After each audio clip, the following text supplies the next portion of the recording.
Mga higala, aniya nasab ang mga maayong balita dinhi sa Central Visayas. Tanod drill gipahigayon didto sa Trinidad, Bohol. Naila na ba nimo ang ngalan sa tanan nga mga barangay tanod sa inyo?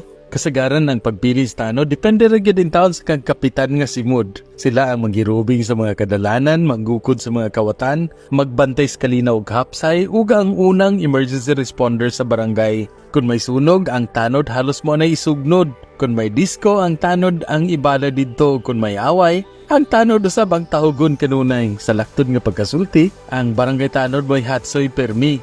Pila na bakatanod ang nasuntukan sa ilang pagpatunga sa away, kay sa pagkatanod wala sila mailhan.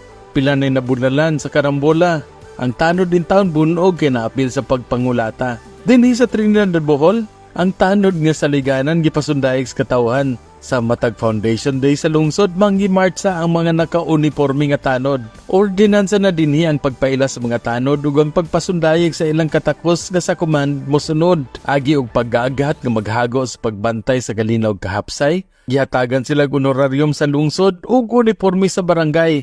Aron sigurado gyud nga mailhan ang mga tanod nga kadangpan sa panahon sa kalisod. Matag Foundation Day ang mga tanod ang magmartsa-martsa sa plaza. Tanod drill og demonstration pagupot sa arnis.